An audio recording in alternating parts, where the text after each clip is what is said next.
double leg, pero importante ang double leg, dalawang paa. Pwede ako mag-double leg dito, pwede ako mag-double leg dyan. Bakit ko pinagawa yung teka sa pinakamalapit na teka sa pinakamalapit na bewang? Hindi ko naman sinasabi yun na absolute, pero yun ang practical. Kasi lapit na eh.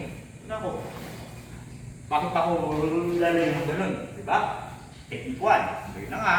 So pag double leg, dalawang paa, yan, naka-cross-face siya eh. Kung gusto ko bumangga, ang intention niya ay itulak ang ulo ko. Right? So pag nangyari yun, yan, itulak niya, layo niya to, layo. At dahil single leg na, ang usapan sa single leg nilang paa, mga Sarge, Isa. Pwede akong mag-single leg dun. Pero sa tingin niya, worth it ba na? Malayo. Ito na eh. Ito na yun. Kung tatapusin ko single leg, tapusin ko, pwede akong lumuhod. Yun siya. Yung bigat ko, nilagay ko sa tukod. So balikan ko lang yung single leg ha. Single leg na ako. O, counter ka, counter. Ang depensa sa single leg, alam ko pwede nyo i-cross face. Pero hindi. Tulak ang ulo. Kasi kung kinuha space na to, hindi yan sapat sa i-cross face mo. So, just pa rin ako. Kaya ang kailangan niya, tanggalin niya yung linya ng tenga ko sa tiyan niya, tutulak niya ako pababa. Yan, yan ka lang ha. At dahil wala na ako dyan, ano options ko? Paa. Pwede akong bumalik ng double, pwede akong mag-double ulit. Diba? O pwede akong mag-single sa kabila. Pwede akong humabol na likod kung gusto ko. Pero dahil may technique tayo, nandito ka na rin naman, ankle pick. Malapit na ako sa ankle.